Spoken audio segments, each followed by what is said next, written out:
नमस्कार विद्यार्थी मित्र मैत्रिणींनो. जी UPSCची 2023ची मुख्य परीक्षा झालेली आहे त्याचे पेपर आपण डिस्कस करत आहोत. तर राज्यशास्त्र आणि आंतरराष्ट्रीय संबंधात पहिला जो पेपर आहे त्यातलं पहिलं सेक्शन आपण अगोदरच डिस्कस केलेलं आहे. आणि जर तुम्ही ते पहिलं सेक्शनचं डिस्कशन बघितलं नसेल तर त्याची लिंक तुम्हाला कमेंट सेक्शनमध्ये किंवा आपल्या डिस्क्रिप्शन मध्ये त्या ठिकाणी मिळेल, किंवा या ठिकाणी आयचं एक सिम्बॉल असेल तिथं आपण ती लिंक तुम्हाला दिलेली आहे.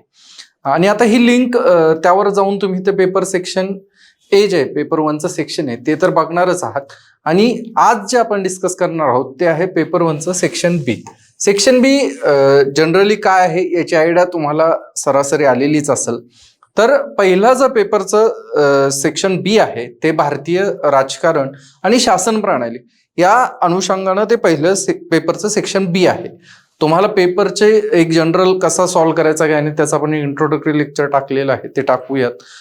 त्याच्यात नेमकं पेपरचं पॅटर्न कसं असतं, सिलेबस एक व्यवस्थित डिस्कस करूयात, तो आपण आपल्या ह्याच्यावर जाईल. पण आता कंटेम्पररी इश्यूज जे आहेत सगळ्यात महत्वाचं काय आहे तर पेपर कसा आलेला आहे, पेपरच्या मागची नेमका सोर्स काय आहे, किंवा त्याच्या मागचं तुम्हाला नेमका हा प्रश्न इथून आला का आणि असा का आला, या सेक्शनवर हा प्रश्न का आला याबद्दलची एक आयडिया, आणि उत्तरामध्ये नेमकं काय काय लिहिणं अपेक्षित आहे, UPSCला नेमकं तुमच्याकडनं काय अपेक्षित आहे हे आता आपण डिटेल प्रत्येक प्रश्नावाईज बघणार आहोत.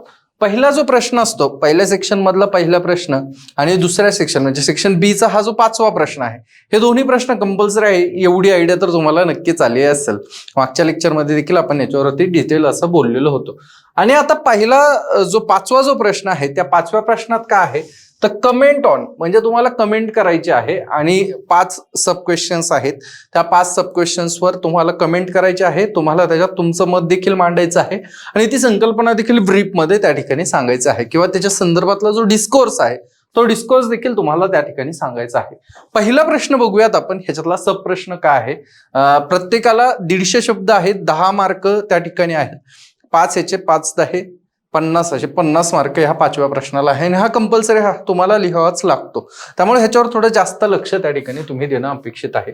पहिलं काय प्रश्न आहे तर imprint of the British constitution on the Indian constitution. म्हणजे इथं तुम्हाला 2 गोष्टी लक्षात आलेल्या आहेत की भारतीय संविधान पर ब्रिटिश संविधान की छाप, म्हणजे जे ब्रिटिश संविधान आहे, जे इंग्लंडचं संविधान आहे, त्या संविधानाची नेमकी भारतीय संविधानावरती काय त्या प्रकारची छाप आहे ते आपल्याला या ठिकाणी डिस्कस करायचं आहे.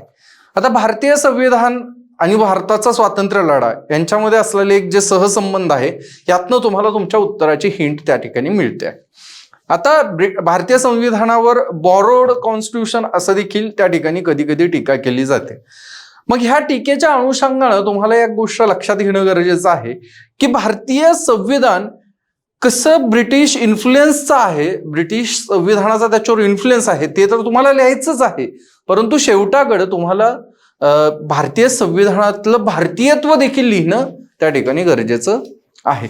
तर सर्वात पहिले तुम्ही ब्रिटिश संविधानाच्या ब्रिटिश कॉन्स्टिट्यूशनच्या आधारावरती काय लिहू शकता आणि त्यातनं मिळालेले कोणते तत्व आहे. तर सगळ्यात पहिले तुम्हाला येतं की तुमचं जे संसदीय लोकशाही आहे, ही संसदीय लोकशाही त्या ठिकाणी ब्रिटिश कॉन्स्टिट्यूशनला, ब्रिटिश जे पॉलिटीचं स्ट्रक्चर आहे त्या स्ट्रक्चरला त्या ठिकाणी रिसेंबल त्या ठिकाणी करते. आता भारतीय संविधानामध्ये जसं संसदीय प्रणाली आहे त्या संसदीय प्रणाली आपल्याला ब्रिटनमध्ये देखील त्या ठिकाणी दिसते. त्याच्यानंतर द्विगृहीय सभागृह असणं हे एक त्या ठिकाणी तुम्ही तिथनं घेतलेलं कायदेमंडळ, म्हणजे कसं आपल्याकडे लोकसभा आहे, राज्यसभा आहे, तसं तिकडे हाऊस ऑफ कॉमन्स आणि हाऊस ऑफ लॉर्ड्स आहेत, हे एक आपण तिथनं घेतलेलं आहे. ती एक आपल्याला छाप द्विगृहीय कायदेमंडळाची त्या ठिकाणी दिसते.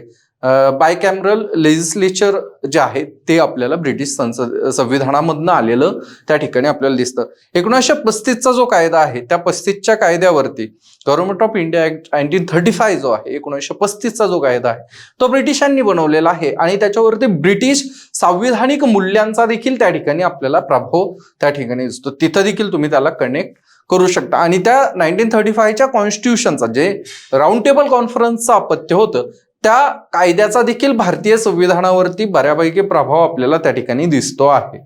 मग हे तुम्ही त्या ठिकाणी लिहू शकता. त्यानंतर मूलभूत अधिकारांच्या संदर्भात आहे किंवा कायद्याचं अधिराज्य जे आहे, रूल ऑफ लॉची जी कन्सेप्ट आहे ती प्रोफेसर एव्ही डायसींनी दिलेली जी कन्सेप्ट आहे ती ब्रिटिश संविधानामध्ये देखील तुम्हाला महत्वाची दिसते आणि भारतीय संविधानात देखील तिचा आपल्याला अवलंब झालेला त्या ठिकाणी दिसतो.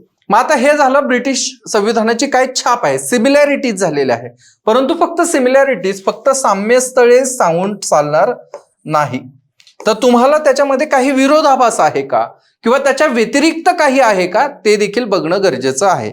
तर व्यतिरिक्त काय आहे, तर फेडरल सिस्टीम जे आहे, भारताचं जे संघराज्य प्रणाली आहे ती ब्रिटिश संघराज्य प्रणालीपेक्षा खूप वेगळी. ब्रिटिशांच्या ह्याच्यामध्ये त्याचा प्रेझेन्स दिसत नाही, हे आपलं भारतीय फीचर आहे. त्यानंतर तुम्हाला भारतीय संविधानाचं जे 7वं परिशिष्ट आहे ज्याच्यामध्ये स्टेटचे आणि सेंटरचे जे काय अधिकार आहेत ते डिव्हाइड केलेले आहेत ते देखील तुम्हाला तिकडं ब्रिटिश कॉन्स्टिट्यूशन मध्ये क्लिअर कट जे तुम्हाला सत्तेचं विभाजन आहे ते दिसत नाही. हे तुम्ही त्या ठिकाणी सांगणार. म्हणजे तुम्हाला एक गोष्ट लक्षात येते आहे की हे जे विधान दिलेलं आहे भारतीय संविधानावरती वरील ब्रिटिश संविधानाची छाप, याच्यामध्ये तुम्हाला पहिले साम्य लिहायचं आहे, नंतर त्याच्यामध्ये काय फरक आहे.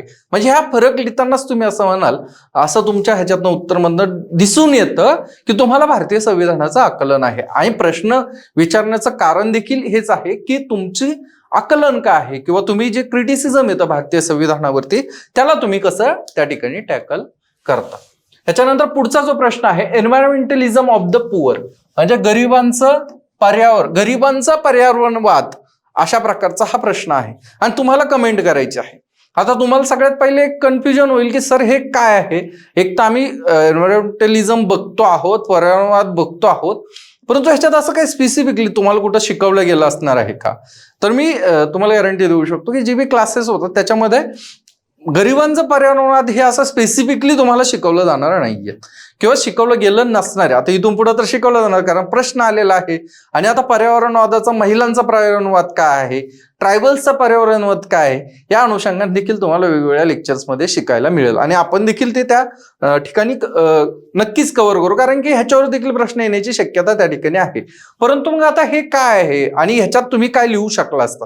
म्हणजे एक्झाम हॉलमध्ये बसलेले आहात, अचानक तुमच्या समोर हा प्रश्न पडलेला आहे आणि तुम्ही काहीच वाचलेलं नाही, तर तुम्हाला या ठिकाणी उत्तर लिहायचं असलं तर काय फायर फायटिंग करू शकता ते आपण या ठिकाणी सांगणार आहे. सगळ्यात पहिले एन्व्हायरमेंटलिझम म्हणजे काय, पर्यावरणवादाचा तुम्ही काय अर्थ घेता आणि गरीब याचा तुम्ही काय अर्थ घेता, हे या ठिकाणी खूप महत्वाचं त्या ठिकाणी आहे. आता त्याच्यामध्ये तुम्ही एक गोष्ट लक्षात घ्या की काही थिंकर्स देखील येणं गरजेचे आहे. पहिल्या ह्याच्यामध्ये तुम्ही थिंकर्स लिहू शकता, दुसऱ्या ह्याच्यामध्ये तुम्ही थिंकर म्हणजे पहिल्या ह्याच्यात तुम्ही आंबेडकरांना कोट करू शकता की भारतीय संविधान हे काही बॉरोड नाहीये, याला भारतीयत्वाचा एक जो अंग आहे, जो आयाम आहे, तो तुम्ही लिहू शकता. आणि हा जो प्रश्न आहे ह्याच्यामध्ये तुम्ही एक गोष्ट लिहू शकता, ते जॉन, मी ते नाव लिहून देतो, तुम्ही ते नाव लिहून घ्या, कारण इथून पुढं अशा सेक्शन मधनं प्रश्न येण्याची शक्यता जास्त आहे. जॉन मार्टिन्स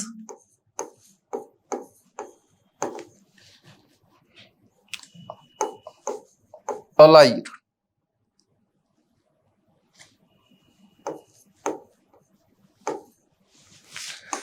तर हे जे पॉलिटिकल थिंकर आहे यांनी सांगितलेलं आहे की भारतीय आणि जागतिक स्तरावर देखील जो पर्यावरणाची जी हानी होती आहे, जे प्रदूषण होत आहे, त्याचा सगळ्यात जास्त इफेक्ट कोणावर होतो तर तो गरिबांवर होतो. मग तुम्ही ह्यानं सुरुवात केली तर तुम्ही तो विषय प्रवेश व्यवस्थित केलेला आहे असं तुम्हाला सांगता येऊ शकतं की जॉन मार्टिन्स अलायर यांच्या भाषेत सांगायचं झालं, म्हणजे तुम्ही अशी सुरुवात करू शकता शब्दशः, यांच्या भाषेत सांगायचं झालं तर पर्यावरणीय हानीचा सर्वात जास्त प्रभाव हा गरिबांवर होतो आणि यामुळं गरीब लोकांना पर्यावरण संवर्धन काय महत्वाचं आहे याची सगळ्यात जास्त जाणीव असते. इथून तुम्ही विषय प्रवेश त्या ठिकाणी करू शकता. ह्याच्यानंतर तुम्ही काय लिहू शकता की हे पर्यावरणवाद पर्यावरणाच्या संवर्धनाच्या अनुषंगाने आहे, पर्यावरणाबद्दल असलेली चिंता आहे की हे सर्वायवलची लढाई आहे, ही तुमची गरज आहे, गरिबांची ही गरज आहे म्हणून हे सगळं होत आहे का, हे तुम्ही त्या ठिकाणी लिहू शकता.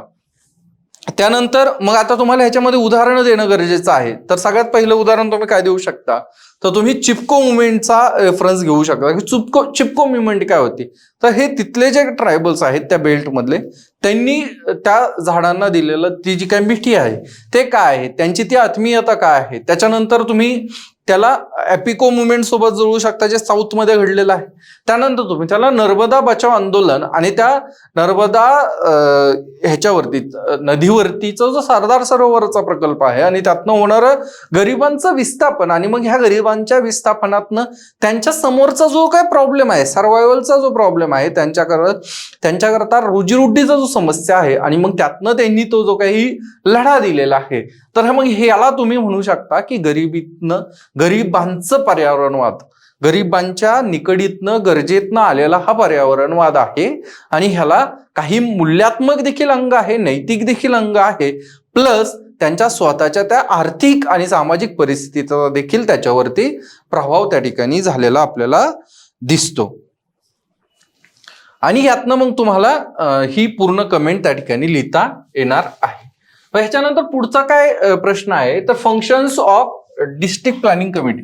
एकदम स्ट्रेट फॉरवर्ड प्रश्न आहे आणि डायरेक्ट कार्य जे काही डिस्ट्रिक्ट प्लॅनिंग कमिशन आहे त्याचं जे कार्य आहे त्या कार्याच्या संदर्भात लिहायचं आहे. परंतु मी एक गोष्ट लक्षात घ्या की इथं काय प्रॉब्लेम होतो की इथं तुम्ही काय करता की एक डायरेक्ट लिस्ट लिहिता की खालील जिल्हा नियोजन समितीचे खालील प्रकारे कार्य आहेत आणि इनलिस्ट करतात आणि उत्तर सोडून देतात.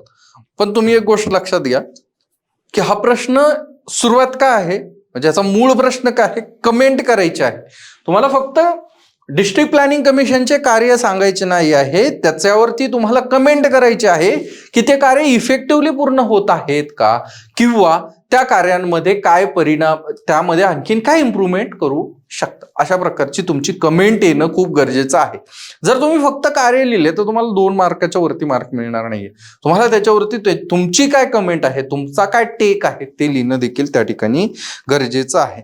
आता सगळ्यात पहिले तुम्ही उत्तराची जी सुरुवात कराल ती सुरुवात कुठनं करायला पाहिजे तुम्ही, तर त्याची सुरुवात तुम्ही हे आर्टिकल कुठनं आलं, 2 गोष्टीतनं तुम्ही सुरुवात करू शकता. आता डिस्ट्रिक्ट प्लॅनिंग कमिशन झालं, कमिटी झालं, किंवा वेगवेगळे जे कॉन्स्टिट्युशनल बॉडीज आहेत त्यांच्या संदर्भात एक जनरली सुरुवात जी केली जाते, एक तर ते कोणत्या आर्टिकल मधनं ते स्थापित होतात ते आर्टिकल तुम्ही लिहू शकता. फायनान्स कमिशन असेल त्याचं एक सेपरेट आर्टिकल आहे, नियोजन आयोगा संदर्भात त्याची जी एक कॅबिनेटची जी एक ऑर्डर आहे ते आहे, रिझोल्युशन आहे, मंत्रिमंडळाचं रिझोल्युशन आहे, नॅशनल SC कमिटीचा ऍक्ट, कमिशनचा ऍक्ट आहे, STचा ऍक्ट आहे. तुम्ही त्या ऍक्टचा रेफरन्स देऊ शकता, कॉन्स्टिट्युशन अमेंडमेंटचा रेफरन्स देऊ शकता, किंवा त्याच्याशी संबंधित जे काय आर्टिकल आहे त्या आर्टिकलचा तुम्ही रेफरन्स देऊ शकता. इथं डिस्ट्रिक्ट प्लॅनिंग कमिटीच्या बाबतीत तुम्हाला 2 रेफरन्सेस माहित आहे.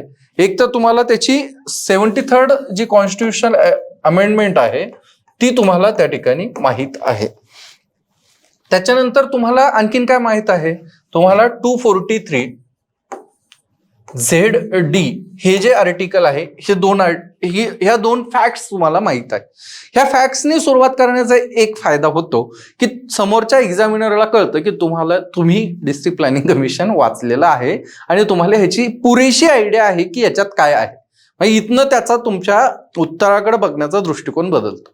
मग इथनं तुम्ही काय करता, तर इथनं तुम्ही डायरेक्ट थेट प्रवेश करता आणि तुम्ही तिथं काय काय त्याचे कार्य आहेत ते सांगायला सुरुवात करता. एक तर काय आहे की ज्या काय पंचायती आहेत त्या पंचायती आणि नगरपालिका ज्या आहेत त्यांच्या जे योजना आहेत त्या योजनांना एकत्रित करणं, त्यांना सिंक्रोनाइज करणं, त्यांना एकत्र करणं, त्यांना डिस्ट्रिक्टच्या योजनेशी सिंक्रोनाइज करणं आणि डिस्ट्रिक्टची योजना ऑलरेडी स्टेट आणि नॅशनलच्या योजनेसोबत त्याने सिंक्रोनाइज असल्या पाहिजे, त्याच्याशी त्या संदर्भातली त्या अनुषंगानं ती असणं गरजेचं आहे.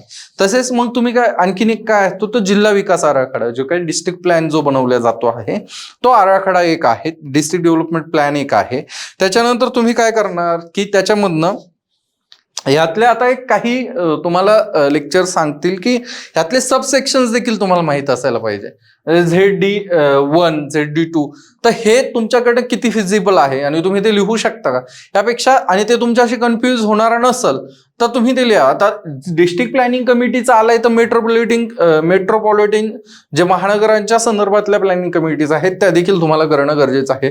कदाचित पुढच्या वर्षी किंवा त्याच्या पुढच्या वर्षी त्याच्यावर देखील प्रश्न तुम्हाला या सेक्शन मध्ये दिसू शकतो. म्हणजे तुम्ही एक अंदाज बांधू शकता की आता युपीएससी या पॅटर्न मध्ये आणखीन काय विचारू शकते, हे तुमच्या डोक्यात पूर्ण ऑप्शनल मध्ये आणि जीएस मध्ये देखील असणं गरजेचं आहे.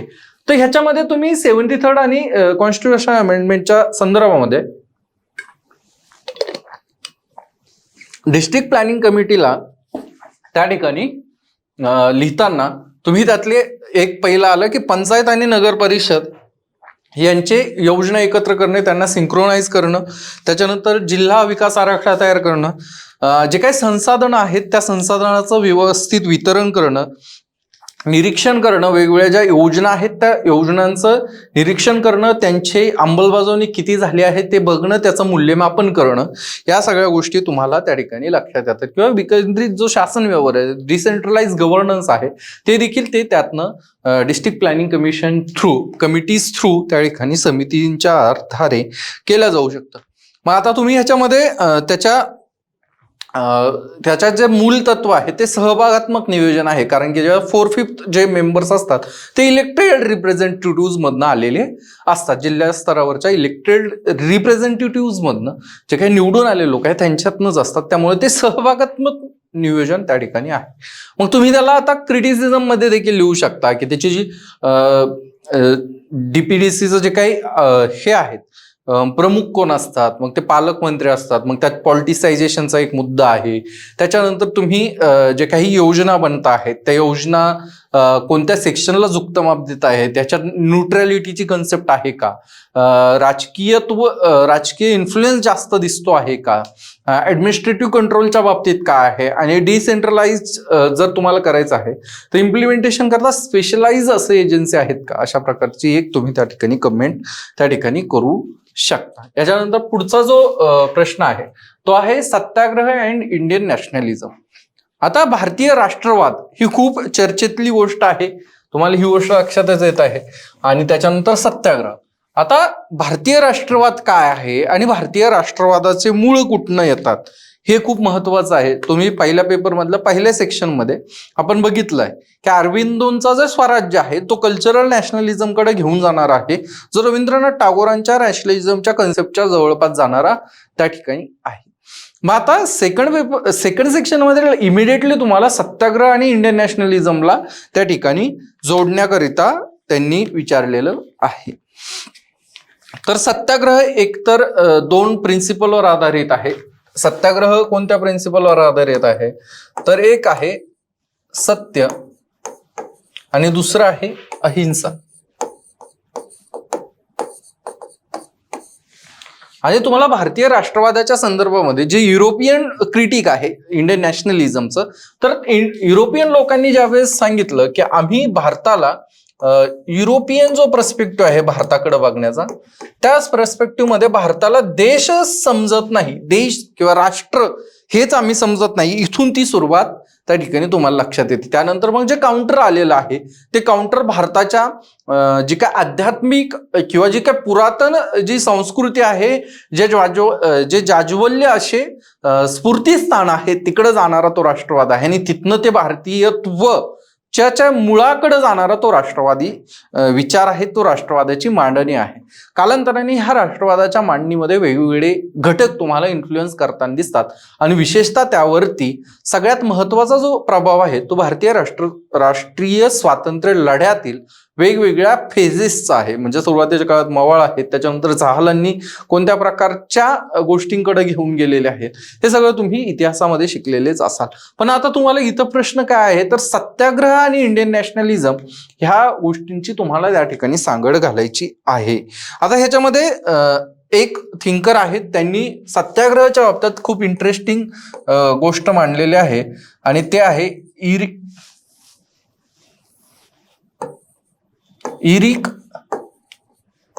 H Erikson.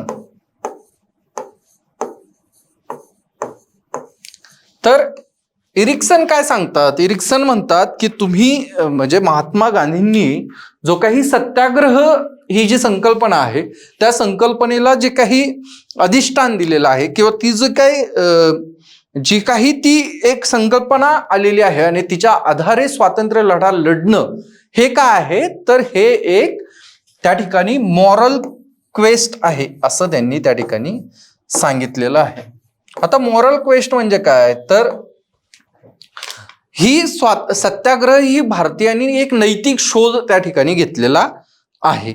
आता हे भारतीयांनी जरी ह्याला घेतलं असेल पण ह्याला तुम्हाला कुठंतरी जोडायचं आहे तर ते नॅशनलिझमला जोडायचं आहे. तर भारतीय राष्ट्रवादाची जी गांधी पूर्व संकल्पना होती त्या संकल्पनेला पुनर्संरचनित करण्याचं काम त्या ठिकाणी केलं गेलेलं आहे. आणि त्यातनं काय झालंय, त्यातनं मग तुम्ही एक नैतिक स्टँडर्ड्स, मॉरल स्टँडर्ड्स त्या ठिकाणी तयार केलेले आहेत. न्यायविषयक तुमची जी प्रतिबद्धता आहे, सत्याग्रहाच्या मार्गातनं न्याय स्थापित करण्याची जी प्रतिबद्धता आहे ती कुठंतरी त्याला अधोरेखित करते आणि भारतीय राष्ट्रवादाला एक नैतिक अधिष्ठान देण्याचं काम सत्याग्रहाच्या संकल्पनेनं त्या ठिकाणी केलेलं आपल्याला दिसतं. तसेच जे जगभरात जे काही त्यावेळेचे डिस्कोर्स होते, त्यावेळेच्या ज्या चर्चा होत्या, त्या चर्चेला भारतीय स्वातंत्र्य लढ्याची दखल घेण्याकरिता त्या ठिकाणी सत्याग्रहाच्या आधारावरती जे काही गांधींच्या नंतरचे आंदोलने झालेले आहेत त्या आंदोलनांनी जगभरातील लोकांना तुम्हाला त्या ठिकाणी ते ऍक्सेप्ट करायला लावलं, जगभरातील लोकांना ते मान्य करायला लावलं, जगभरातील लोकांना तुम्ही त्या ठिकाणी लक्षात घ्यायला लावलं की हे तुम्हाला करावं लागेल, तुम्हाला हे मान्य करावंच त्या ठिकाणी लागणार आहे. आणि मग जगभरातील लोकांनी भारतीय स्वातंत्र्य लढ्याची दखल घेतली आणि यातनंच मग भारताला त्या ठिकाणी स्वातंत्र्य मिळालेलं आहे. अशा प्रकारे सत्याग्रहाचं इंडियन नॅशनलिझमच्या संदर्भातलं ही मांडणी करताना शेवटाकडे तुम्हाला कुठंतरी घेऊन जायचं आहे की आता अतिरेकी राष्ट्रवादाकडे आपण चाललो आहोत का, किंवा आपला जो राष्ट्रवाद आहे तो राष्ट्रवादाची मांडणी कुठं धार्मिक अंगात जात आहे का, सहिष्णुतेचं जे संकल्पना भारतीय राष्ट्रवादाच्या मूळ स्थानी आहे ती कुठंतरी मागं पडते आहेत का, आणि ह्याला राष्ट्रीयत्वाला आपण खूप नॅरो लेन्सेस मधनं बघतो आहोत का, ह्याच्या संदर्भात देखील विचार करणं गरजेचं आहे. आणि सत्याग्रहातनं आलेले मूल्य यांचं भारतीय राष्ट्रवादावर कंटेम्पररी जे आहेत समकालीन प्रभाव काय आहे ते देखील तुम्हाला शेवटाकडे कमेंटमध्ये त्या ठिकाणी लिहिता येईल. त्याच्यानंतर शेवटची जी कमेंट आहे ती नॅशनल कमिशन फॉर मायनॉरिटीज, राष्ट्रीय अल्पसंख्याक आयोगाच्या संदर्भामध्ये तुम्हाला कमेंट करायची आहे. अर्थातच तुम्हाला पहिले पण सांगितलेलं आहे की सुरुवात कशी असणार, तर तुमची ऍक्ट कोणता आहे, 1992चा एक ऍक्ट आहे, national commission for minorities act आहे जो 1992चा आहे. 1992चा हा कायदा आहे. इथनं तुम्ही स्थापना झालेली आहे नॅशनल मायनॉरिटीज कमिशनची असं तुम्ही त्या ठिकाणी लिहू शकता. आणि ह्यात तुम्हाला एक्सप्लिसिटली हे लिहिणं गरजेचं आहे की नेमकं कोणत्या प्रकारच्या मायनॉरिटीजला राष्ट्रीय अल्पसंख्याक आयोगामध्ये स्थान देण्यात आले किंवा त्या संदर्भात काम करण्याचं काम हे राष्ट्रीय अल्पसंख्याक आयोग करतो आहे. आणि ते अर्थातच तुम्हाला सर्वांना माहीतच असणार आहे, ते म्हणजे धार्मिक आणि भाषिक जे अल्पसंख्याक आहे यांच्या संदर्भात कार्य या ठिकाणी होताना दिसत आहे.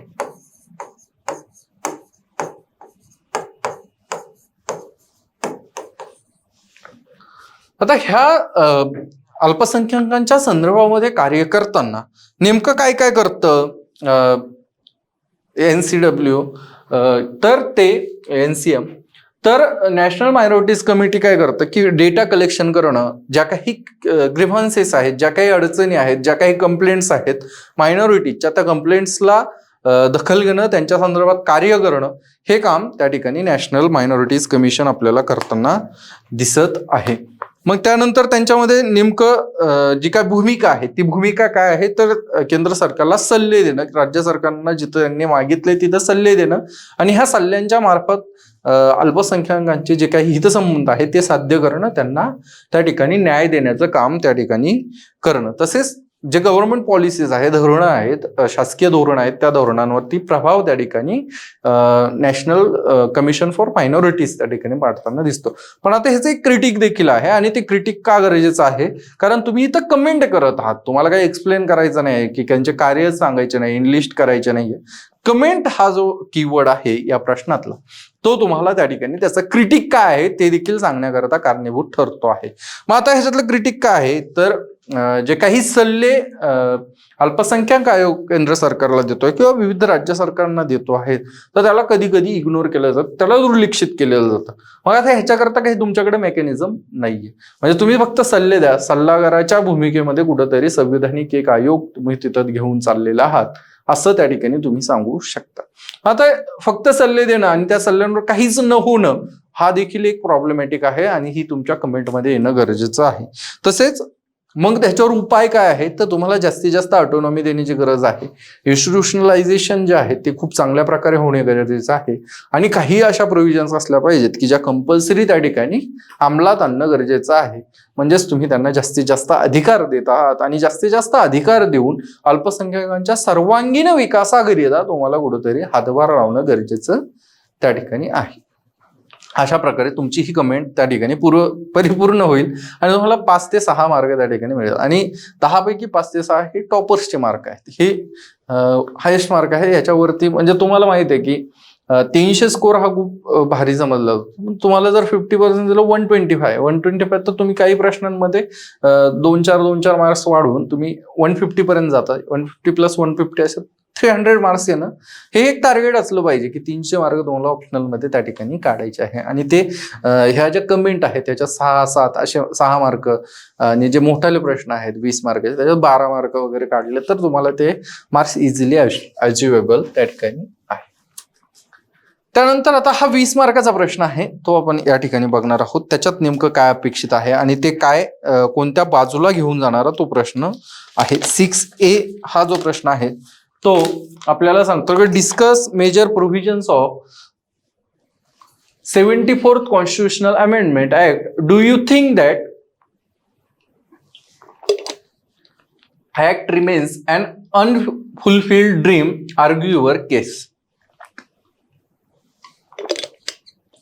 म्हणजे काय, तर तुम्हाला 2 गोष्टी इथं या ठिकाणी लिहिणं गरजेचं आहे.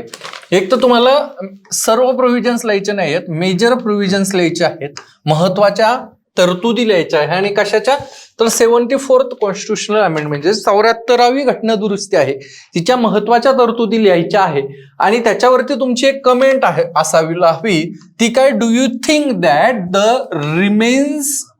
Act remains unfulfilled dream. म्हणजे हे ऍक्ट जो आहे, ही जी अमेंडमेंट आहे ती अमेंडमेंट लागू करताना जे काही एक स्वप्न आपण बघितलं होतं ते स्वप्न सत्यात उतरलेलं आहे की नाही.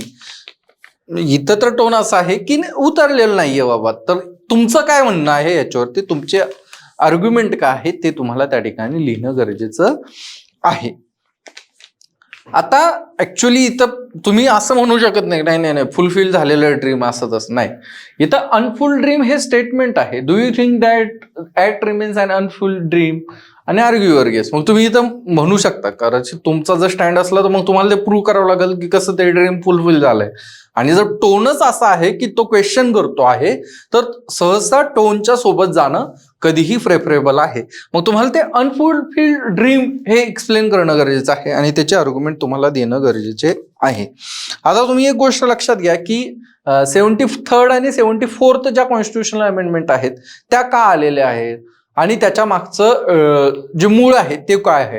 म्हणजे तुम्हाला हे का गरजेचं आहे, कारण की तुमचं जे उत्तर आहे ते उत्तर इथनं सुरू होऊ शकतं की जे काही डीपीएसपीज आहेत त्या डीपीएसपीज मधल्या आर्टिकल 40 जे आहे ह्या आर्टिकल 40 मधनं तुम्ही त्याला सुरुवात करू शकता. हे डिसेंट्रलायझेशनच्या संदर्भामध्ये आहे, पंचायतींच्या संदर्भामध्ये आहे आणि ह्यालाच जो आधार बनून 73rd आणि 74th कॉन्स्टिट्युशनल अमेंडमेंट त्या ठिकाणी आलेले आहेत आणि यांनी संविधानिक रूप त्या ठिकाणी संविधान घटनात्मक दर्जा त्या ठिकाणी स्थानिक स्वराज्य संस्थांना दिलेले आहेत. 73rd ग्रामीण आणि 74th शहरी. आता हे झालं तुमचं बेसिक प्रिमायसेस, इथनं तुम्ही सुरुवात केलेली आहे, हे तुमचं झालं मूळ. आता ह्याच्या पुढं काय जाणार तुम्ही, ह्याच्या पुढं तुम्हाला त्यातले काही मेजर प्रोव्हिजन सांगायचे आहेत. मेजर प्रोव्हिजन्स काय सांगणार तुम्ही, संरचनेच्या संदर्भात सांगू शकता, संरचना सांगितलेली आहे, अधिकार सांगितलेला आहे, स्ट्रक्चर कसं असेल ते सांगितलेलं आहे. त्याच्यानंतर तिसरं सगळ्यात महत्वाचं काय आहे तर आरक्षणाचं जे तत्व आहे, SC STला आरक्षण देणं. काही राज्यांनी नंतर त्यात ओबीसीचं जे आरक्षण दिलेलं आहे, ओबीसीचं आरक्षणाच्या संदर्भात तरतूद करण्याचा राज्यांना अधिकार त्या ठिकाणी होता, मग ओबीसींना आरक्षण आहे. मग ह्यातनं काय झालंय की ह्यातनं सक्षमीकरण झालेलं आहे. जे वंचित समूह आहेत, दुर्बल घटक आहेत, ज्यांना स्थानिक प्रशासनामध्ये कुठंतरी स्थान कमी होतं, त्यांना तुम्ही त्या ठिकाणी स्थान दिलेलं आहे त्या रिझर्व्ह सीटच्या थ्रू. प्लस ह्याच्यानंतर तुमचं एक बेसिक महत्वाचं मेजर प्रोव्हिजन जे आहे ते महिला आरक्षणाच्या संदर्भात आहे आणि जे 33% जी अट होती ती नंतर काही राज्यांनी 50% वाढवलेली आहे स्थानिक स्वराज्य संस्थांच्या संदर्भामध्ये.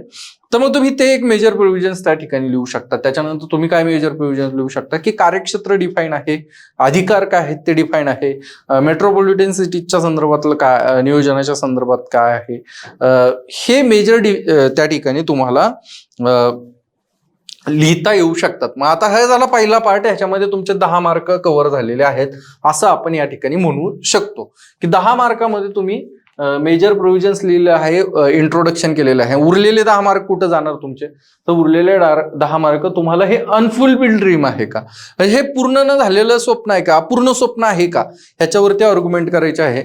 मी तर म्हणेल की इथं 10-10चा डिफरन्स क्लिअर नसणार आहे. एक तर तुम्हाला पहिल्या सेक्शनमध्ये 8 मार्क दिले जातील आणि 12 मार्क हे तुमच्या आर्ग्युमेंट्सला असणार आहेत, त्यात तुम्ही कसे काउंटर करतात ह्याच्यावरती असणार आहेत. मग आता ह्याच्यामध्ये तुम्ही काय काय लिहू शकता, तर ह्याच्यामध्ये काही गोष्टी आहेत ज्या महत्वाच्या आहेत. त्या महत्वाच्या गोष्टी काय आहेत, समजा महिलांना आरक्षण दिलेलं आहे, तर महिला आरक्षण जे आहे त्या महिलांचं खरंच त्या स्वतः प्रतिनिधित्व करता का,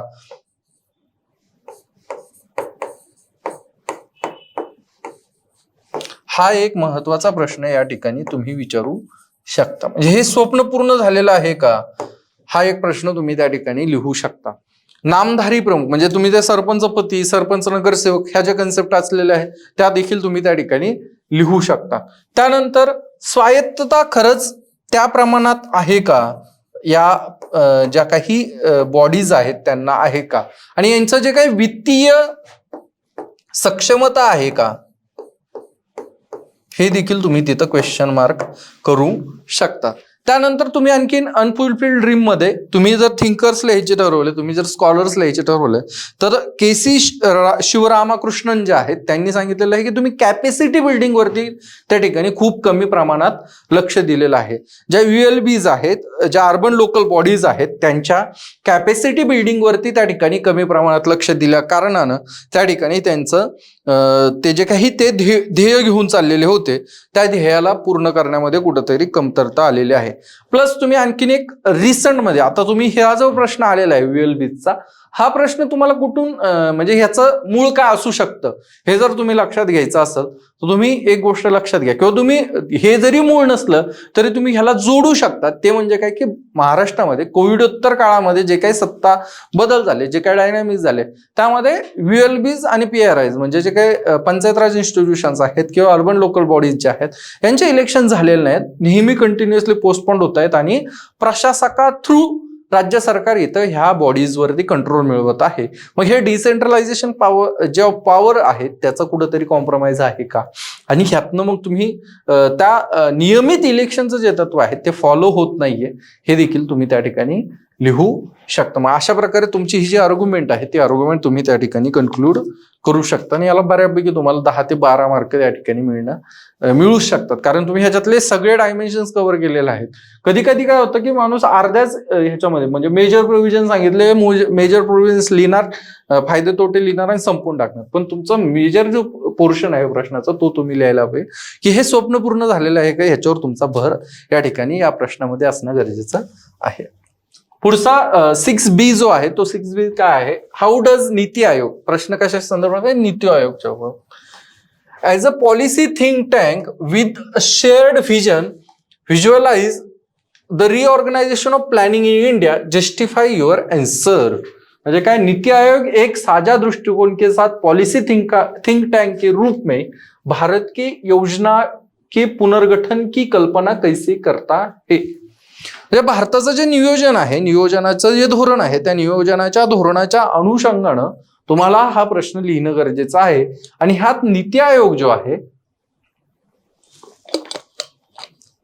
ती धोरण निर्मिती थिंक टँक म्हणून तिचं काय रोल आहे आणि ती कशा प्रकारे भारतीय नियोजनाला दिशादर्शक त्या ठिकाणी तिचं कार्य ठरत आहे का, हे तुम्हाला त्या ठिकाणी लिहिणं गरजेचं आहे. आणि तुम्हाला तुमच्या आर्ग्युमेंटला जस्टिफाय देखील करायचं आहे. त्यात तुम्हाला डेटा दाखवता येऊ शकतो, त्यात तुम्हाला वेगवेगळे जे काही रिपोर्ट्स आहेत ते रिपोर्ट्स देखील त्या ठिकाणी दाखवता येऊ शकते. सगळ्यात पहिले नीती आयोगाची स्थापना सगळ्यांना ऑलमोस्ट माहीत असतं की 1 जानेवारी 2015 ही स्थापना आहे. आणि त्या स्थापने थ्रू जे आपलं काही प्लॅनिंग कमिशन आहे त्या प्लॅनिंग कमिशनला नियोजन आयोगाला कुठंतरी आपण डिस्क्राईब केलेलं आहे आणि त्याची जागा आता नीती आयोग घेणार असं केंद्र सरकारनं त्या ठिकाणी सांगितलेलं आहे. सुरुवातीचा जो काळ होता तो काळ खूप महत्वाचा होता. त्या काळामध्ये नीती आयोगानं काय सांगितलं, नीती आयोगानं त्या ठिकाणी सहकार्यात्मक संघराज्यावरती त्या ठिकाणी भर दिलेला आहे. सहकार्यात्मक संघराज्य म्हणजे काय, कोऑपरेटिव्ह फेडरलिझमचं जे तत्व होतं त्या तत्वांच्या अनुषंगानं तुम्ही सुरुवात करू शकता की नीती आयोगाचं जे येणं होतं ते येणंच त्या ठिकाणी सहकार्यात्मक संघराज्याचं होतं. आणि मग त्यामुळे हे जे शेअर्ड व्हिजन आहे ते शेअर्ड व्हिजन त्या ठिकाणी तिचं त्या ठिकाणी सर्व राज्यांना समाविष्ट करून घेणारं कुठेतरी आहे का, अशा प्रकारची त्या ठिकाणी विचार त्या ठिकाणी होतं. परंतु मग नंतर पुढं काय झालेलं आहे आणि खरंच हे नियोजन जे आहे ते विकेंद्रित नियोजन झालं आहे का, ह्याच्यावर तुम्ही प्रश्न चिन्ह त्या ठिकाणी करू शकतात. सगळ्यात महत्वाचं काय आहे, सहकार्यात्मक संघराज्य. कारण हे मूळ तत्व होतं जे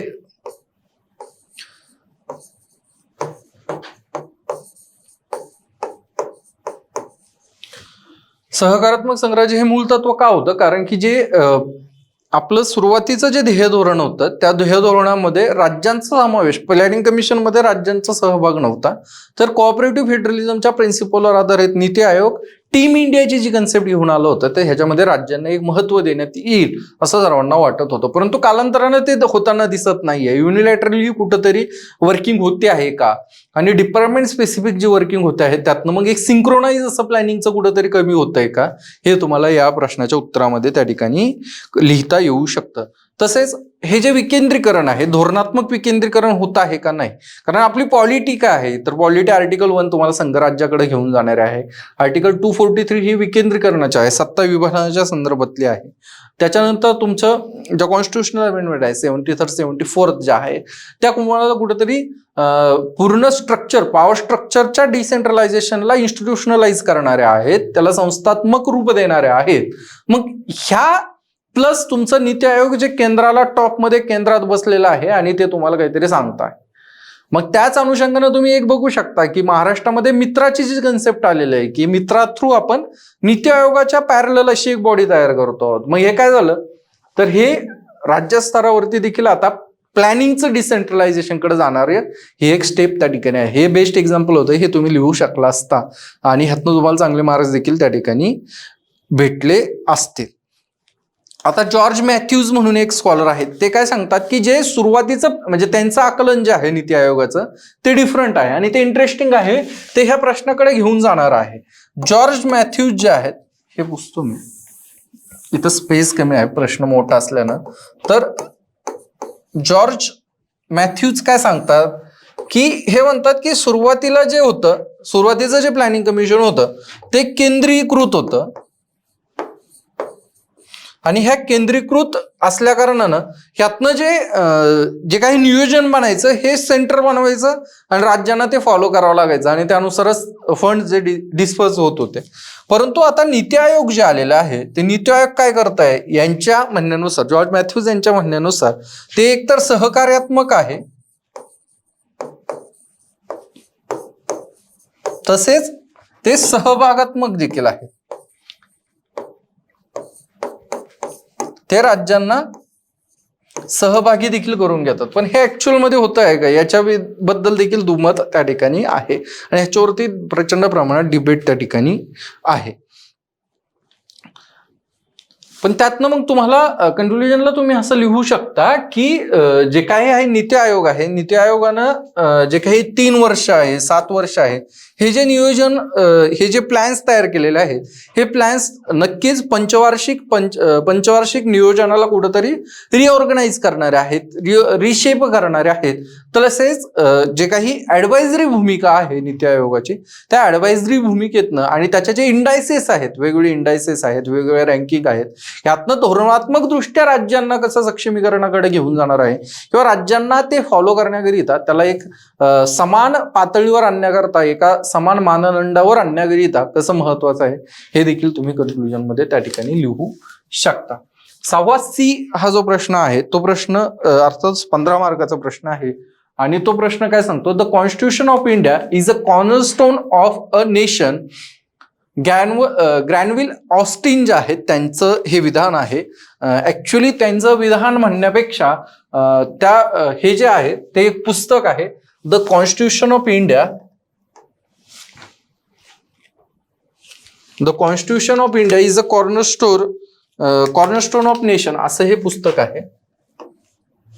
म्हणजे त्यांनी ऍक्च्युली पुस्तकाच्या टायटलला प्रश्नामध्ये टाकून दिलेलं आहे आणि तुम्हाला सांगितलं की अनालाइज करा. म्हणजे जर सरळ भाषेत सांगायचं झालं तर तुम्हाला ग्रॅनविल ऑस्टिनच्या the constitution of India cornerstone of the nation ह्या पुस्तकाची समरी लिहायची आहे किंवा या पुस्तकाचं विश्लेषण त्या ठिकाणी लिहायचं आहे, रिव्ह्यू तुम्हाला त्या ठिकाणी लिहायचा आहे. 15 मार्काला आहे आणि तुम्हाला एक चांगलं स्पेस 250च्या आसपास शब्दांचा स्पेस मिळतो, त्याच्यात तुम्हाला ते लिहायचं आहे.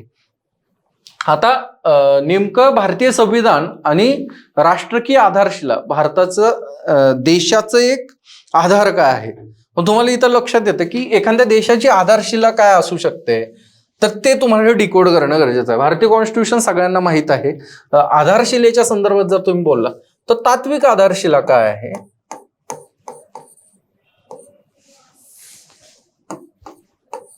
फिलॉसॉफिकल आधारशिला काय आहे आणि इन्स्टिट्यूशनल म्हणजे संस्थात्मक आधारशिला काय आहे.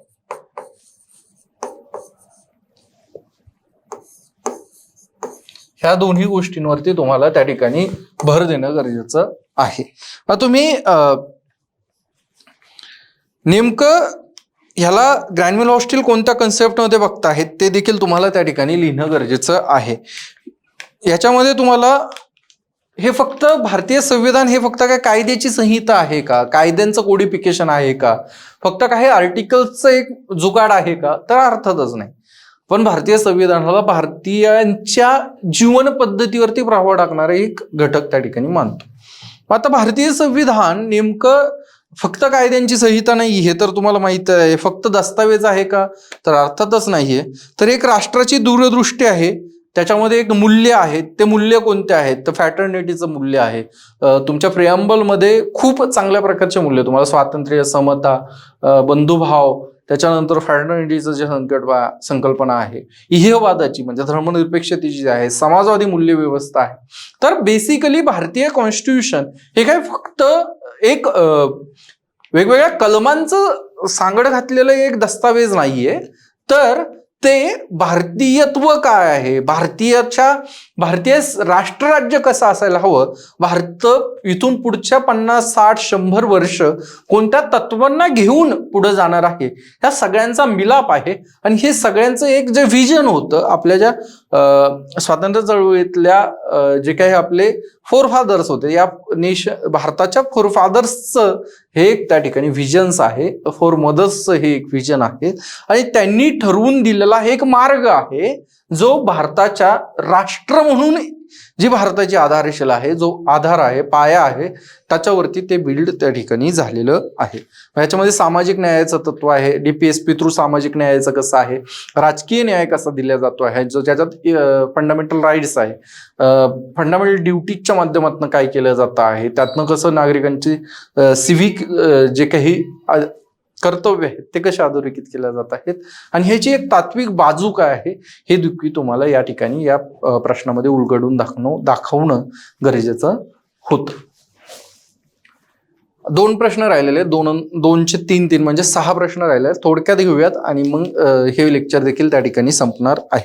तर ऍक्च्युली काय आहे की ह्याचा तुम्ही GS2 मध्ये पण अभ्यास केलेला असतो, परंतु GS2 चा जो अभ्यास आहे तो ह्याला नक्कीच पूरक आहे, परंतु तो पूर्ण नाहीये किंवा तो कमी पडतो. त्याच्यात तुम्हाला काही तात्विक आधार लिहायची गरज आहे, फिलॉसॉफिकल अँगल्स लिहायची गरज आहे, पुस्तकांचं नाव यायला पाहिजे आणि थिंकर्स स्कॉलर्सचे देखील नावं त्या ठिकाणी येणं गरजेचे आहे. जे मी मध्ये तुम्हाला राजा मोहन यांचं नाव असेल किंवा जे काही जॉर्ज मॅथ्यूज आहे त्यांचं नाव सांगितलेलं आहे, हे तुम्ही नोट डाऊन करू शकतात. याच्या संदर्भात पण जे लेक्चर आहेत, आपली जी बॅच चालू होती 15 ऑक्टोबर पासून, त्यामध्ये देखील कॉम्प्रेहेन्सिव्ह असतं ते प्रत्येक स्कॉलर्स आपण त्या ठिकाणी कव्हर करणार आहोत. म्हणजे तुम्हाला जर कास्टच्या संदर्भात आता पुढे प्रश्न आहेत त्यात देखील तुम्हाला ते लक्षात येणार आहे.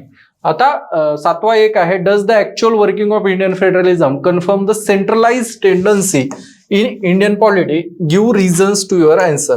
तर तुम्हाला प्रश्न विचारलेला आहे की भारतीय संघराज्य व्यवस्था जी आहे त्या संघराज्य व्यवस्थेमध्ये केंद्रीकृत काही मूलभूत असे अंश आहेत का, आणि जर हे सेंट्रलायझिंग अंश जे आहेत, टेंडन्सी ज्या आहेत, तर ह्या जर असतील तर तुम्ही त्याचा म्हणजे तुमचं जे उत्तर आहे ते जर तुम्ही होकारीत देत असाल तर त्याच्याकरताचे तुम्हाला कारण त्या ठिकाणी देणं गरजेचं आहे. आता सेंट्रलायझिंग टेंडन्सीज का आहेत, तर हे सगळ्यात पहिले तुम्हाला एक तर सगळ्यात पहिले भारताचं संघराज्य जे आहे ते भारतीय संघराज्याची पार्श्वभूमी, ज्या पार्श्वभूमीवर देशाच्या विभाजनाच्या पार्श्वभूमीवर तयार झालेलं भारतीय संघराज्य नक्कीच सेंट्रलायझिंग आहे. कारण की आपल्याला देश म्हणून एकत्र ठेवायचं होतं आणि इथून पुढे परत या देशाचं विभाजन होऊ नको, हा सगळ्यात मोठा पेचप्रसंग त्या तत्कालीन परिस्थितीमध्ये भारतीय संविधान सभेसमोर होता आणि त्यातनं ते रिफ्लेक्ट देखील झालेलं आहे. आणि हे ऍक्सेप्ट करायला आपल्याला काही एक प्रॉब्लेम नसावा, कारण भरपूर स्कॉलर्सनी त्यावर विस्तृत आणि विपुल असं लिखाण त्या ठिकाणी केलेलं आहे. पण आता तुम्हाला भारतीय संविधान जे आहे ते भारतीय संविधानामध्ये काही ज्या तरतुदी आहेत त्या तरतुदींच्या अनुषंगाने तुम्हाला हे उत्तर लिहिणं गरजेचं त्या ठिकाणी आहे. सगळ्यात पहिली तरतूद काय आहे, तर सगळ्यात पहिली तुम्हाला सत्ता संरचना, फेडरलिझम म्हणजे काय आलं तर सत्तेचं विभाजन आलेलं आहे.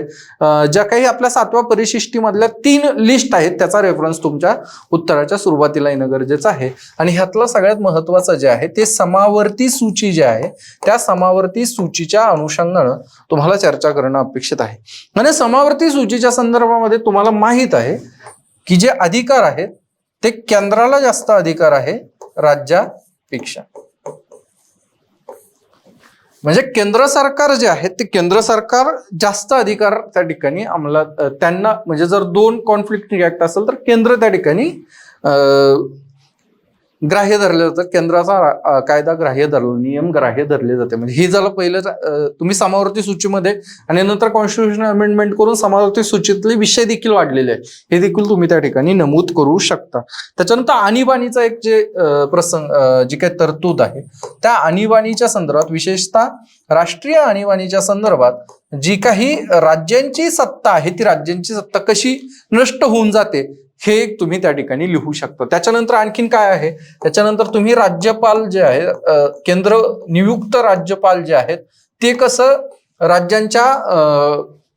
राज्यांमध्ये हस्तक्षेप करत आहे हे तुम्ही लिहू शकता. राज्य सरकारे खालसा करणे, राज्य सरकारांना बरखास्त करण्याचे जे काही काम होतं केंद्राच्या पातळीवरनं ते देखील तुम्ही त्या ठिकाणी लिहू शकता. राज्यसभेतलं जे प्रतिनिधित्व आहे ते व्यस्त प्रतिनिधित्व आहे, त्या प्रत्येक राज्याला वेगवेगळं प्रतिनिधित्व या ठिकाणी दिलेलं आहे. आणि मग ह्यातनं कसं होतंय तर ह्यातनं राज्यांच्या पातळीवर देखील समतोल नाहीये. म्हणजे मग ह्याच्यातनं फायनली काय होणार की राज्यांच्या पातळीवर समतोल नाहीये, राज्यांमध्ये पण दुय्यमत्व येणार आहे प्रतिनिधित्वाच्या बाजूनं. मग त्यातच केंद्र हे प्रायोरिटीला जाणार आणि केंद्र हे सेंट्रलायझिंग टेंडन्सीज त्याच्यामध्ये निर्माण होणार आहे. त्याच्यानंतर जीएसटीचा जो प्रभाव आहे ते तुम्ही लिहू शकता की जीएसटी मुळे राज्यांच्या कर निर्धारणाच्या ज्या काही अंग आहेत त्या कर निर्धारणाच्या अंगावरती त्यांच्या अधिकारांवरती गदा आलेली आहे. आणि जीएसटीचा जो परतावा आहे तो परताव्याच्या बाबतीमध्ये काही इरेग्युलरिटीज आहे आणि त्यातनं राज्य आणि केंद्र यांच्यामध्ये जे द्वंद्व होतं त्याला देखील तुम्ही त्या ठिकाणी अधोरेखित करू शकता. अशा प्रकारे सेंट्रलायझिंग टेंडन्सीच्या अनुषंगाने तुम्हाला हे उत्तर त्या ठिकाणी लिहिणं गरजेचं आहे. 7B जो आहे तो 7B कशाच्या संदर्भात आहे, तो प्रश्न असं सांगतो की the main goal of fundamental duties in the Indian constitution is to generate civic responsibilities among their citizen. Civic responsibility महत्वाची गोष्ट आहे. फेडरल फंडामेंटल ड्युटीज ज्या आहेत त्या महत्वाच्या आहेत. त्याच्या अनुषंगाने तुम्हाला त्या ठिकाणी लिहिणं गरजेचं आहे. सगळ्यात मेन फंडामेंटल ड्युटीज आल्या कुठनं, 42nd जी कॉन्स्टिट्यूशनल अमेंडमेंट आहे यातनं फंडामेंटल ड्युटीज आलेल्या आहे. 1976ची ही अमेंडमेंट आहे आणि बनिकालीन ही अमेंडमेंट आहे. हिच्याबद्दल बऱ्याच वेळा वादविवाद होत असतात. तर एक तर तुम्हाला इथनं सुरुवात करता येईल. दुसरी सुरुवात तुम्ही असं करू शकता 51A ची, ज्याच्यामध्ये तुम्हाला फंडामेंटल ड्युटीज आहे. नंतर एक फंडामेंटल ड्युटीज 10 आहे पहिले, नंतर एक ऍड झाली, हे फॅक्च्युअल कंटेंट झाला. हे तुम्ही सुरुवातीला वापरू शकता. प्रश्न काय आहे, मूळ प्रश्नाचा मुद्दा काय आहे, तर सिव्हिक रिस्पॉन्सिबिलिटी कसं जनरेट करता आहे. नागरी ज्या काही तुमच्यावरती काय म्हणतात त्याला उत्तरदायित्व म्हणू शकता तुम्ही, जबाबदारी म्हणू शकता, ही कशी निर्माण करते फंडामेंटल ड्युटीज, ह्याच्यावरती तुमच्या प्रश्नाचा भर त्या ठिकाणी असणं गरजेचं आहे. मग आता तुम्हाला एक गोष्ट लक्षात येते की फंडामेंटल ड्युटीज तुमच्यामध्ये काय करताय, तुमच्यामध्ये एक रिस्पॉन्सिबिलिटी तर नक्की. ड्युटीज म्हटलं की तुमचं ते कर्तव्य आहे आणि ते कर्तव्य म्हणजेच तुमच्या काहीतरी रिस्पॉन्सिबिलिटीज आहेत, त्या रिस्पॉन्सिबिलिटी अधोरेखित करते. या देशाचे नागरिक म्हणून तुमच्या काहीतरी कायदेशीर रिस्पॉन्सिबिलिटीज आहे, कर्तव्य आहेत. अर्थात त्या जस्टिफायबल नाहीये, म्हणजे तुम्ही त्याला न्यायालयात खेचू शकत नाही, परंतु एक मोरल रिस्पॉन्सिबिलिटी आहे, तुम्हाला हे काम करणं गरजेचं आहे. मग हे तुमच्या सिव्हिक रिस्पॉन्सिबिलिटी काय करते, मग पॅरेंटच्या दृष्टीने असू शकतं की तुम्हाला जे नंतर आपण परत ऍड केलेली फंडामेंटल ड्युटी आहे की तुम्हाला लेकरांचं संगोपन करणं आहे, त्यांना व्यवस्थित एज्युकेशन देणं जे गरजेचं आहे ते तुमचं फंडामेंटल ड्युटी आहे. त्याच्यानंतर तुमचं आणखीन एक फंडामेंटल ड्युटी काय आहे, तर देशाच्या जे काही अस्मिता आहे तिचं संरक्षण करणं, तिचे जे काही मूल्य आहेत त्याच्या संदर्भात करणं, राष्ट्रध्वजाचा मान ठेवणं, महिलांच्या बाबतीत तुमचं जे वर्तन आहे ते चांगलं असणं, त्याच्यानंतर जे काही आपलं प्रगल्भ असं आणि जे काही समृद्ध असं जे हेरिटेज आहे, जे वारसा आहे त्याचं जपवणूक करणं, त्याचं संरक्षण करणं. म्हणजे तुम्ही काय की गड किल्ले लेण्यांमध्ये जाऊन तिथं काही तुमचं नाव कोरात बसायचं नाहीये, त्यांचं संवर्धन करणं तुमची एक रिस्पॉन्सिबिलिटी आहे. या ठिकाणी तुम्ही हे गोष्टी लक्षात घेणं गरजेचं आहे. त्याच्यानंतर मग आता ह्याच्यातनं सिव्हिक रिस्पॉन्सिबिलिटीजचं फायनल एम होतंय का साध्य, तर होतंय, नक्कीच होतंय. कारण की ह्या फंडामेंटल ड्युटीज मधनं काय होत आहे, तर एक इन्फॉर्म्ड जे सिटीजन आहे ते इन्फॉर्म्ड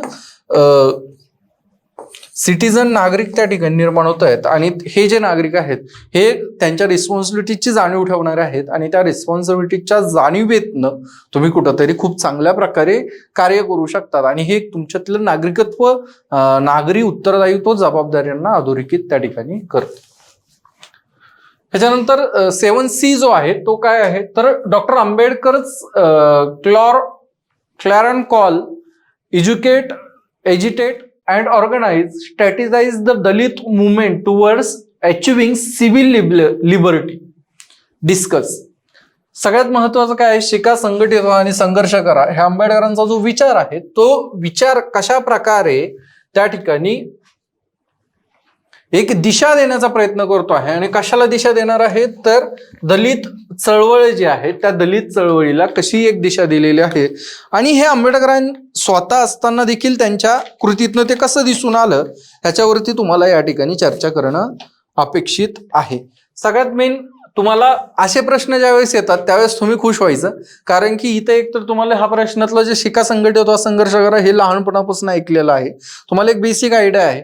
प्लस तुम्हाला ह्याच्यामध्ये 3 गोष्टी लिहू शकता, म्हणजे 3 असे कंपार्टमेंट करून तुम्ही ते उत्तर लिहू शकता, जास्तीत जास्त अर्थगर होईल आणि तुम्ही भटकणार नाहीत. म्हणजे तुम्ही लक्षात घ्यायचं, इथं आल्या प्रश्न आल्या हे 3 शब्द तुम्ही अंडरलाईन करून टाकायचे. शिका, संघटित आणि संघर्ष करा हे एक लिहायचं, हे एक अंडरलाईन करायचं, दलित मुवमेंट एक अंडरलाईन करायचं आणि नेमकी कशी स्ट्रॅटेजी होऊ शकते आणि नेमकी सिव्हिल लिबर्टी म्हणजे तुम्हाला काय वाटतं. सगळ्यात पहिले शिक्षण, नंतर संघटन, संघटित होणे, नंतर संघर्ष.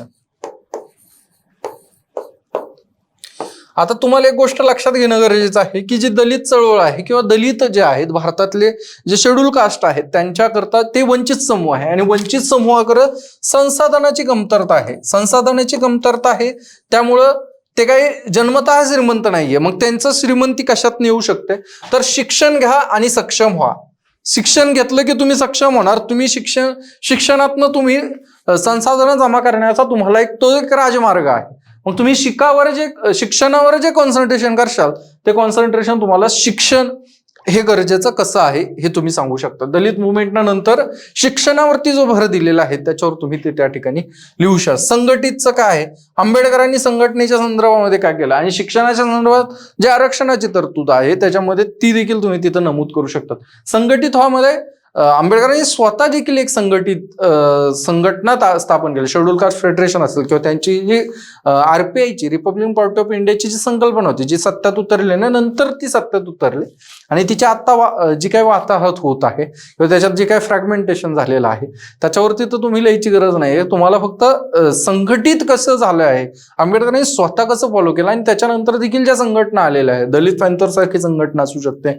काशीरामांनी जो काही प्रयोग केलेला आहे त्या प्रयोगामध्ये त्यांनी जे काही बसपा स्थापन केले ते तुम्ही त्या ठिकाणी लिहू शकता. म्हणजे राजकीय संघटन आहे, सामाजिक संघटन आहे, ते संघटन करणं गरजेचं आहे आणि प्लस संघर्ष करण्याचा मुद्दा जो आहे. संघर्षाच्या बाबतीत तुम्ही आंबेडकरांच्या काळातले स्वतः बाबासाहेबांचे जे काही उदाहरण आहेत ते लिहू शकता. ते उदाहरण नेमके कसे आहेत ते समजा तुम्ही महाडचा सत्याग्रह जो आहे आणि त्याच्यामध्ये जे त्यांनी अहिंसेचं तत्व केलेलं आहे किंवा काळाराम मंदिराच्या मंदिर प्रवेशाचा जो दादासाहेब गायकवाडांच्या सोबतचा जो लढा आहे त्याला तुम्ही लिहू शकता. त्यात कसं सत्याग्रहाचं तत्व आहे, अहिंसेचं मूल्य कसं त्यांनी वापरलेलं आहे आणि संघर्षाला देखील त्यांनी एक कशी दिशा दिलेली आहे. नंतर दलित पॅन्थरची जी चळवळ आहे ती दलित पॅन्थरची चळवळ कशी उभा राहिली, तिच्या मागे ब्लॅक पॅन्थर मधनं आलेली जे काही स्फूर्ती होती ती कशी होती, बसपाचं जे काय आहे बहुजन समाज पार्टीचं जे काशीरामांची जी चळवळ होती ती कशी होती, ह्या अनुषंगानं तुम्ही आंबेडकरांनी कशी पुढच्या 50 ते 100-150 वर्षांकरता दलित चळवळीला एक दिशा दिलेली आहे आणि त्यातले जे 3 कंपोनंट आहेत त्याच्या अवतीभोवती तुम्हाला हे उत्तर लिहिणं त्या ठिकाणी अपेक्षित आहे. त्याच्यानंतर पुढचा जो प्रश्न आहे तो प्रश्न आहे the rise of caste politics is to be attributed to both regional aspirations and electoral manifestation comment. आता इथं तुम्हाला एक लक्षात घ्या की जे जनरली कमेंटचा जो प्रश्न आहे तो तुम्हाला तिकडं पहिल्या 5व्या मध्ये देखील टाकू शकले असते, परंतु हा 8व्या A मध्ये आहे म्हणजे किती 20 मार्काचा प्रश्न आहे. डायरेक्ट दुप्पट मार्क तुम्हाला इथं मिळत आहे आणि मग ह्या 20 मार्कामध्ये तुम्हाला कमेंट लिहायची गरज आहे. कारण काय तर 3 गोष्टी महत्वाच्या आहे. कास्ट पॉलिटिक्स काय आहे ही तुमच्या अंडरस्टँडिंग इथं तपासल्या जाणार आहे. प्लस रिजनल ऍस्पिरेशन्स काय आहे, प्रादेशिक ज्या महत्वाकांक्षा आहेत त्या काय आहेत आणि इलेक्ट्रोल मॅनिफेस्टेशन म्हणजे काय, मताधिकार म्हणजे मतदानीय जी काही अभिव्यक्ती आहे या कास्ट समूहांची ती नेमकी काय आहे ते तुम्हाला त्या ठिकाणी लिहिणं गरजेचं आहे. ह्यातनं तुम्हाला एक गोष्ट लक्षात येते की UPSC ना बरोबर जिथं तुमच्याकडे कंटेंट खूप जास्त आहे तुम्हाला लिहिणं खूप गरजेचं आहे तिथं बरोबर 20 मार्काला तुम्हाला कमेंट विचारलेली आहे. ह्यातलं सगळ्यात पहिले कास्ट पॉलिटिक्स हा शब्द आला की तुम्हाला एक नाव नेहमी आठवतं, ते म्हणजे रजनी कोठारी. रजनी कोठारींनी कास्ट पॉलिटिक्सवर जे काही काम केलेलं आहे ते तुम्हाला चांगल्या प्रकारे माहीत असणं अपेक्षित आहे as a student of political science. मग रजनी कोठारींचं एक नाव येऊ शकतं, त्यानंतर MS श्रीनिवासन यांचं एक नाव येऊ शकतं. हे 2 नावं तुमच्या उत्तरात येणं त्या ठिकाणी गरजेचे आहे. आणि कोठारींचं पुस्तक आय थिंक कास्ट पॉलिटिक्स याच अनुषंगाने काहीतरी एक आहे. तर आता कास्ट पॉलिटिक्स आणि रिजनल ऍस्पिरेशन्स म्हणजे काय, तर तुम्हाला एक गोष्ट लक्षात घ्या की लिंग्विस्टिक जे काही रिऑर्गनायझेशन स्टेट्सचं झालेलं आहे तर प्रत्येक राज्यांमध्ये काय होतं तर प्रत्येक राज्यांमध्ये तुम्हाला त्या ठिकाणी प्रभुत्वशाली ज्या काही जाती समूह होत्या त्या जाती समूह तुम्हाला अधोरेखित होताना दिसत आहेत. आणि रिसंट काळामध्ये आरक्षणाच्या मागणी ह्या प्रभुत्वशाली जात समूहांतनं येत आहेत. म्हणजे पाटीदार असतील गुजरातमधले, आंध्रमध्ये काफू जे असतील ते असतील, इथं महाराष्ट्रामध्ये मराठा जे असतील किंवा तुम्ही उत्तरेत गेलात तर नॉर्थमध्ये जे काही जाट आहेत यांच्याकडनं येणारी ही आरक्षणाची मागणी हे काय आहे तर ही एक regional aspiration plus political electoral manifestation आहे. म्हणजे कास्ट हे जे एकक आहे, जे इलेक्ट्रोल बेस जो आहे तो electoral base caste vote bank पॉलिटिक्सला कसं फायदा करतं आणि त्या फायद्यातनं त्यांची कशी बार्गेनिंग वाढते. प्रेशर गट म्हणजे काय, तुम्हाला त्या ठिकाणी दबाव गट म्हणून, प्रेशर ग्रुप दबाव गट म्हणून तुम्ही ते कास्ट आयडेंटिटीचा कसा वापर करता, यातनं ह्या मागण्या येतात. मग त्यातनं तुम्ही परत आणखी लिहू शकता की regional aspiration plus caste dynamics कसं आहे. तर द्रविडांचं जे द्रविड राजकारण जे आहे, त्या द्रविड राजकारणामध्ये तुम्हाला ही गोष्ट अधोरेखित होताना दिसते आहे की द्रविड ॲस्पिरेशन हे रिजन बेस ॲस्पिरेशन होतच होतं, प्लस त्याच्यात काही ठराविक कास्ट समूहांचा देखील प्रभुत्व होतं, त्यांच्या देखील ॲस्पिरेशन्स त्या ठिकाणी होत्या.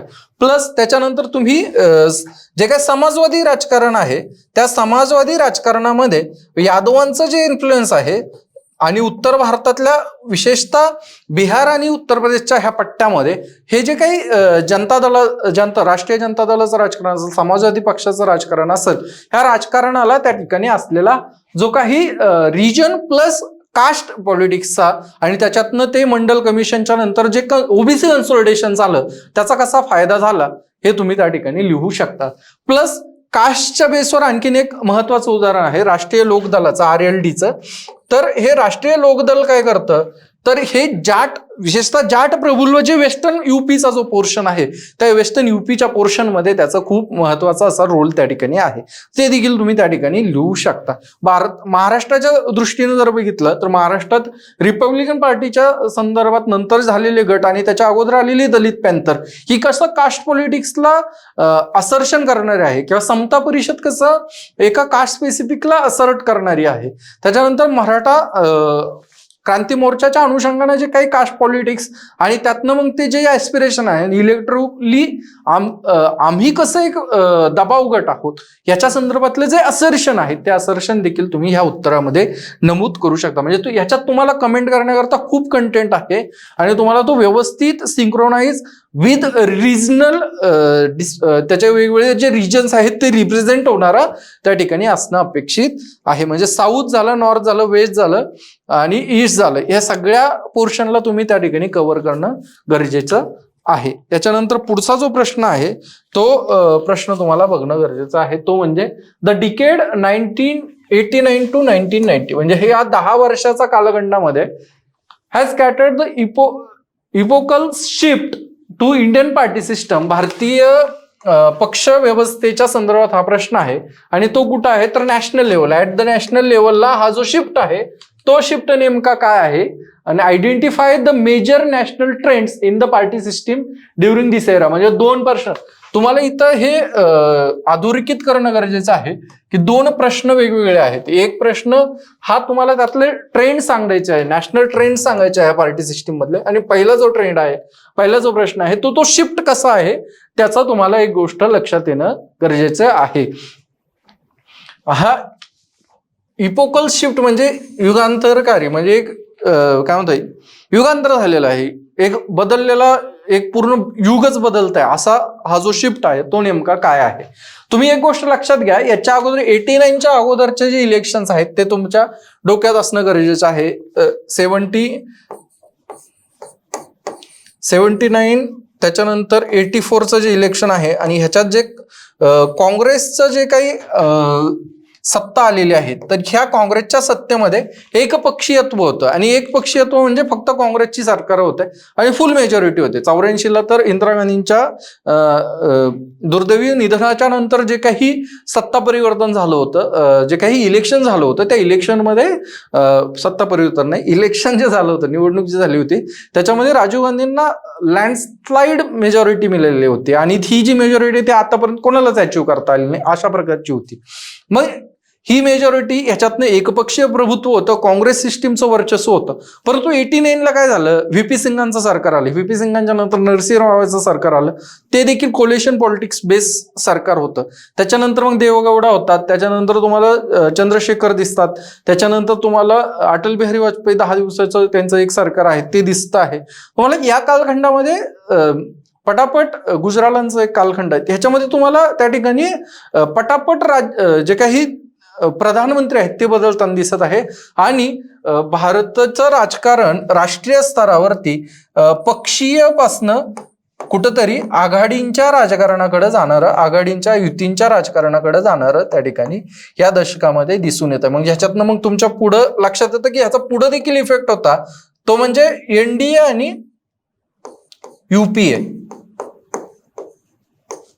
आणि आता ह्या युपीएचं झालेलं सध्याचं जे तुम्ही पर्स्पेक्टिव्ह बघू शकता की मधले 10 वर्ष आपल्याकडं एकपक्षीय प्रभुत्व होतं, जे पहिले काँग्रेसचं असायचं ते आता बीजेपीचं होतं. त्याच्यानंतर आता इंडिया अलायन्स म्हणून त्यांनी जे काही स्थापन केलेलं आहे, या आघाडीचं त्या ठिकाणी एनडीए विरुद्ध इंडिया अशी एक लढत 24ची होते का, अशा प्रकारचं हे एक आपल्याला 89 पासूनच सुरू झालेलं आघाडीचं राजकारण आतापर्यंत कंटिन्यू त्या ठिकाणी आहे. आणि मग हा एक युगांतरकारी, हा एक परिवर्तनीय असं एक बदल त्या ठिकाणी भारतीय राजकारणाच्या राष्ट्रीय जे काही पॉलिटिकल पार्टीज आहेत त्यांच्या संदर्भात आपल्याला त्या ठिकाणी दिसून येतो. आणि हे जे ट्रेंड्स आहेत ते ट्रेंड्स काय आहेत, तर कोल्युशन पॉलिटिक्स होत आहे, एक सरकार जात आहे दुसरं सरकार येत आहे, वेगवेगळे प्रयोग होत आहेत आणि स्टॅबिलिटी कुठेतरी पॉलिटिकली नाहीये. आणि मग ह्याच्या मागचे कारण तुम्हाला बघणं गरजेचं आहे. ह्याच्या मागचे कारण देखील तुमच्या उत्तरात येणार आहे. सगळ्यात पहिलं कारण होतं एलपीजीचं.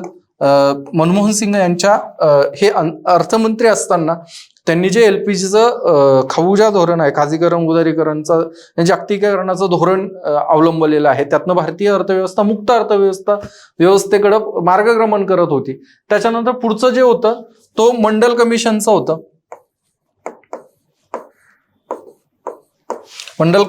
मंडल कमिशनच्या ह्याच्यानंतर मंडल आणि कमंडलाचं एक जे राजकारण झालं, बाबरी मस्जिद विध्वंसाचं. आणि मग ह्यातनं काय झालंय, तर भारतातलं जे काही पॉलिटिकल डायनेमिक्स आहे, इलेक्ट्रल डायनेमिक्स आहे, ते कायमचे बदललेले आहेत आणि त्याचा प्रभाव आज देखील आपल्याला त्या ठिकाणी दिसून येतो आहे. शेवटचा प्रश्न आहे, हे डिस्कस केल्याच्या नंतर आपला हे लेक्चर थांबणार आहे. याच्यानंतर आपण सेकंड पेपरच्या पहिल्या सेक्शनचं देखील डिस्कशन त्या ठिकाणी घेणार आहोत. Do you agree that over the years the supreme court has become a forum of policy evolution? Justify your answer. तुम्हाला इतर जे काही आपलं